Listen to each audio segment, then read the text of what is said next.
मेरा जो आज का जो टॉपिक है वो है कि डीप कंडीशनर क्या है, कंडीशनर क्या है और टू इन वन कंडीशनर क्या है। सेकेंड थिंग ये है कि कंडीशनर क्यों जरूरी है। थर्ड थिंग ये है कि हम कंडीशनर का चुनाव कैसे करें, कैसे चूज करें। तो चलिए फ्रेंड्स, मैं बताती हूं कैसे आप चूज करेंगे। तो जो नॉर्मल कंडीशनर रहता है उसको आप अपने हेड पर 2 to 3 मिनट्स ही लगा सकते हैं। हेड पर आप नहीं लगाएंगे, आप यहां से लेंगे, मतलब आप जो रूट्स है उसको अवॉइड करेंगे, ठीक है। और रूट से लेके लास्ट तक एंड सेक्शन तक आप लगाएंगे, ठीक है। ड्राई कर लिए हैं और मैंने बीच से पार्टीशन कर लिया है। तो मेरे पास दो यहाँ पे कंडीशनर है, यहाँ पे एक है ऑर्गन, एक है बनाना। मैं बनाना वाला यूज कर रही हूँ, ठीक है। क्वांटिटी देख लो।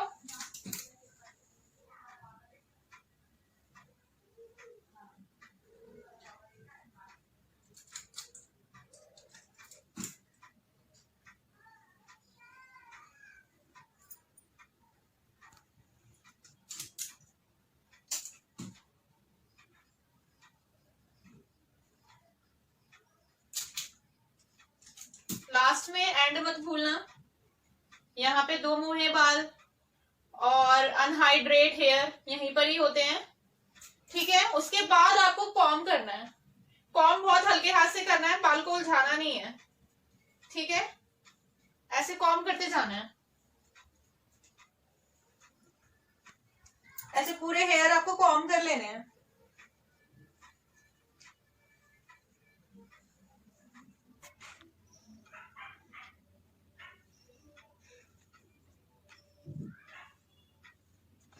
तो ये मेरे बालों में एक्सटर्नली शाइन आई है, जो आप देख सकते हैं।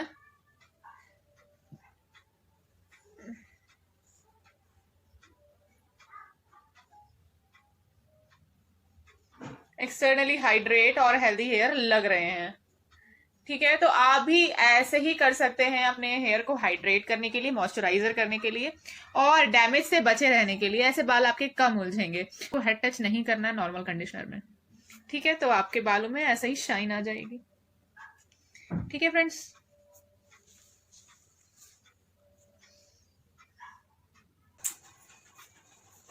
कंडीशनर अगर शैम्पू भी है उसमें कंडीशनर भी है तो आप दोनों को मिक्स आएगा ही, वो तो दोनों को मिक्स लगा लिया तो आप उसमें हेड अवॉइड नहीं कर सकते, आपको हेड पे लगाना ही है।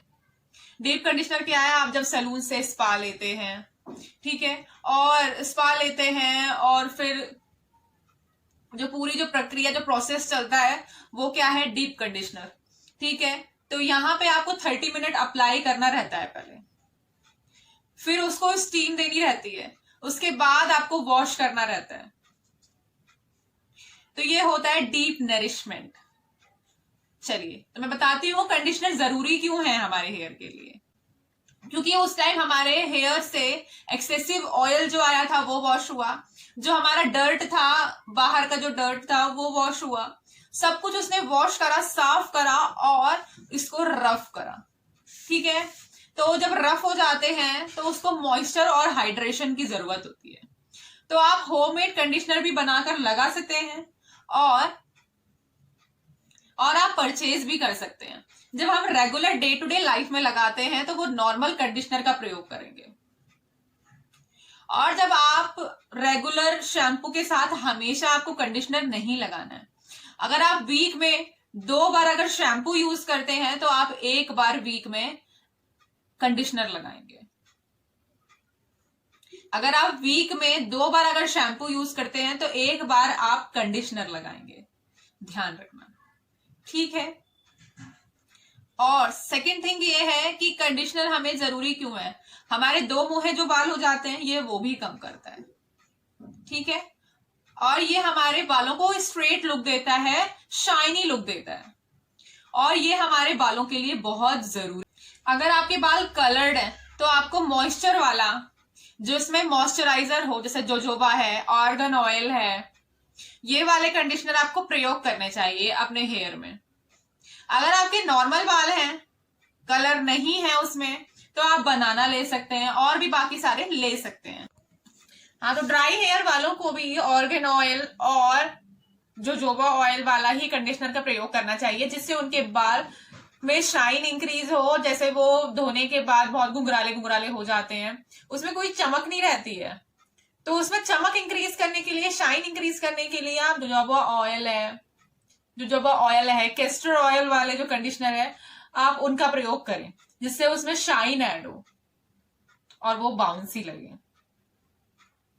चलो फ्रेंड्स, तो मैं चलती हूँ, बाय।